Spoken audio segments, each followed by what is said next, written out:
이번에는 소듐 다음에 보통 배우게 되는 전해질의 이상인 포타슘의 이상에 대해서 설명을 드리겠습니다.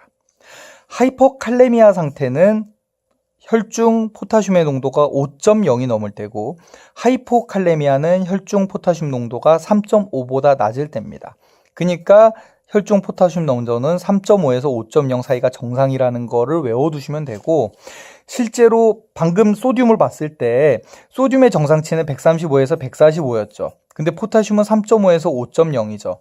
훨씬 농도도 적고 정상 범위가 적기 때문에 굉장히 잘 조절이 돼야 되는 전해질이란 걸 알 수가 있어요.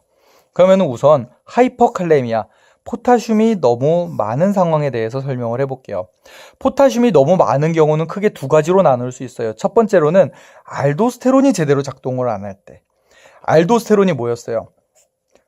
소듐을 재흡수하는 대신 포타슘과 수소이온을 버리는 애였어요. 그렇다면 알도스테론이 작동을 안 하면 어떻게 되겠어요? 소듐 재흡수를 안 하고 포타슘이랑 수소 버리는 걸 안 하죠. 그럼 결론적으로 어떻게 돼요? 포타슘을 몸 밖으로 내보내는 작용이 잘 안 되다 보니까 우리 몸 안에 포타슘이 쌓이니까 하이퍼칼레미아가 되는 겁니다. 그럼 알도스테론의 양이 부족한 경우도 있고 있기는 한데 작동을 안 하는 경우도 있을 겁니다. 그런 경우들이 다 하이퍼칼레미아를 일으킬 거예요. 프라이머리 하이포알도스테로니즘, 우리 몸이 알도스테론 자체를 잘 안 만들어낼 경우에는 알도스테론 양이 적으니까 하이퍼칼레미아가 올 거고, ACE 이니비터는 어때요? 엔지오텐신 컨버팅 엔자임을 억제를 한 거다 보니까 고혈압 약으로 쓰죠, 우리가. 엔지오텐신 컨버팅 엔자임이 안 되니까 어떻게 돼요? 알도스테론이 합성이 안 되니까 알도스테론 양이 줄어서 하이포알도스테로니즘 상태가 되죠. 다음으로 포타슘 스페어링 다이유레틱스는 어떻습니까? 이뇨제인데 포타슘을 안 버리는 상태의 이뇨제를 사용하는 거니까 포타슘이 안 버려지니까 하이퍼칼레미아가 당연히 되겠죠. 그 다음에 엔세이즈, 논스테로이달 엔타이 인플라메토리 드러그인데 얘네들은 우리가 이제 소염 진통제로 많이 쓰잖아요. 그럼 요 약물들 같은 경우는 프로스타글란딘을 합성을 막음을 통해서 프로스타글란딘이 만드는 염증 작용을 막게 되는 거죠. 그러니까 소염, 염증을 막는 약물들이 되는 건데, 프로스타글란딘의 작용이 뭐냐면 염증 반응이 어떻게 돼요? 기본적으로 혈관이 이완되는 현상이 일어나죠. 그런데 엔세이드가 프로스타글란딘 자체를 막았어요. 그럼 어떻게 해요? 혈관 이완하는 작용이 돼요, 안 돼요? 잘 안 되죠. 그럼 혈압이 낮아져요, 안 낮아져요? 안 낮아지죠. 그럼 기본적으로 혈압이 올라갈 거기 때문에, 혈압이 이미 높기 때문에 RAAS 시스템이 작동할 건덕지가 적어지니까 전반적으로 알도스테론 농도가 낮아질 겁니다. 그렇기 때문에 엔세이드를 과하게 썼을 경우에도 마찬가지로 하이퍼칼레미아가 올 수 있을 거예요. 그리고 원래 생리적으로 세포 안에는 포타슘 농도가 많고 세포 밖에는 소듐 농도가 많죠. 그래서 세포 밖에 보면 소듐의 양은 140이나 되는데 포타슘의 농도는 3.5에서 5.0밖에 안 되잖아요. 반대로 세포 속에는 포타슘이 굉장히 많고 소듐의 양이 적죠. 그렇기 때문에 세포 안에 있는 포타슘이 밖으로 나갈 일이 생기면은 이거는 세포 밖에 포타슘의 양이 늘어나게 되고요.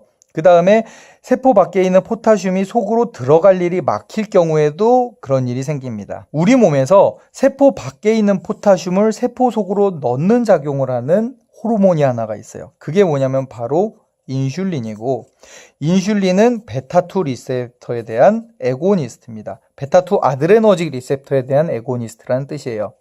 우리가 어떻게 알고 있어요, 인슐린을? 혈당을 낮추는 호르몬이라고만 알고 있지만, 사실 인슐린의 정확한 작용은 뭐냐면은 혈중에 떠돌아다니는 글루코즈를 세포가 쓸 수 있게 혈중에서 세포 속으로 넣어주는 역할을 하고, 한마디로 세포가 당을 많이 쓸 수 있게 해주는 거죠. 근데 이 글루코즈가 셀 속으로 들어갈 때 포타슘 이온을 같이 손을 잡고 들어가게 됩니다. 따라서 인슐린이 작용을 하면은 혈중에 있는 글루코즈랑 포타슘이 같이 줄어들면서 세포 속에 있는 글루코즈랑 포타슘의 양이 늘어나는 거예요. 그게 인슐린의 작용이에요. 그런데 만약에 이 작용이 잘 이루어지지 않는다면은 세포 밖에 있는 포타슘의 양이 늘어날 거예요. 그렇기 때문에 인슐린의 반대작용을 했던 기량작용하는 호르몬이 뭐였어요? 글루카곤이 작용을 하거나, 혹은 인슐린이 베타2 리셉터의 에고니스트로 작용을 하는데 베타2 리셉터 엔타고니스트를 줘가지고 인슐린이 작동을 못하게 하거나, 아니면은 인슐린을 기량하는 글루카곤이 작용하는 알파1 에드레너릴 리셉터에 에고니스트를 넣거나 할 경우들에는 세포 밖에 있던 글루코즈랑 포타슘이 세포 속으로 못 들어가는 작용을 하다 보니까 세포 밖에 포타슘의 양이 늘어나는 겁니다. 다음으로 대사성 산증, 메타볼릭 애시도시스가 생겼을 경우인데, 메타볼릭 애시도시스가 생기면 어떻게 돼요? 우리 혈중에 수소가 많으니까 산증인 거죠. 수소가 많으니까 산증인 거죠. 우리 혈액에 산이 많으면은 우리 세포들이 어떻게 반응을 하냐면은 혈중에 있는 수소 농도를 낮추려고 이 수소를 자기가 가져오면서 자기가 가지고 있는 포타슘을 밖으로 내보내서 양전하 하나를 먹는 만큼 양전하 하나인 포타슘을 내뱉습니다. 그럼 어떻게 돼요? 대사성 산증 때 보상작용을 하기 위해서 혈중에 있는 수소를 자꾸 세포가 잡아먹지만 그만큼 자기가 갖고 있는 포타슘을 밖으로 펌핑을 해서 내보내니까 혈중에 있는 포타슘의 양이 증가돼서 하이퍼칼레미아가 되는 겁니다. 또는 세포가 와장창 깨질 만한 일들이 있어요. 래피드하게 셀 라이시스가 일어날 일이 일어나면 원래 세포 속엔 포타슘의 양이 많다 그랬죠? 그럼 세포 안에 있던 고농도의 포타슘이 혈중으로 쫙 풀려나니까 결론적으로 하이퍼칼레미아가 올 겁니다. 요약하면 하이퍼칼레미아가 오는 경우들은 알도스테론이 제대로 작동을 안 하거나 아니면 세포 밖에 포타슘이 늘어날 만한 일들이 일어난 거고, 알도스테론의 양이 적은 경우인 하이포알도스테로니즘이나 ACE 이니비터인 경우도 있고, 아니면 알도스테론의 문제가 아니지만 알도스테론이 제대로 작동하지 못하게 하는 칼륨 레벨이 올라가게 되고요. 이 밖에 인슐린이 제대로 작동을 못하는 조건들이거나 세포 안에 있는 포타슘이 밖으로 나가게 되는 경우들이 생기면은 세포 외의 포타슘 농도가 올라가서 하이퍼칼레미아가 생기게 됩니다.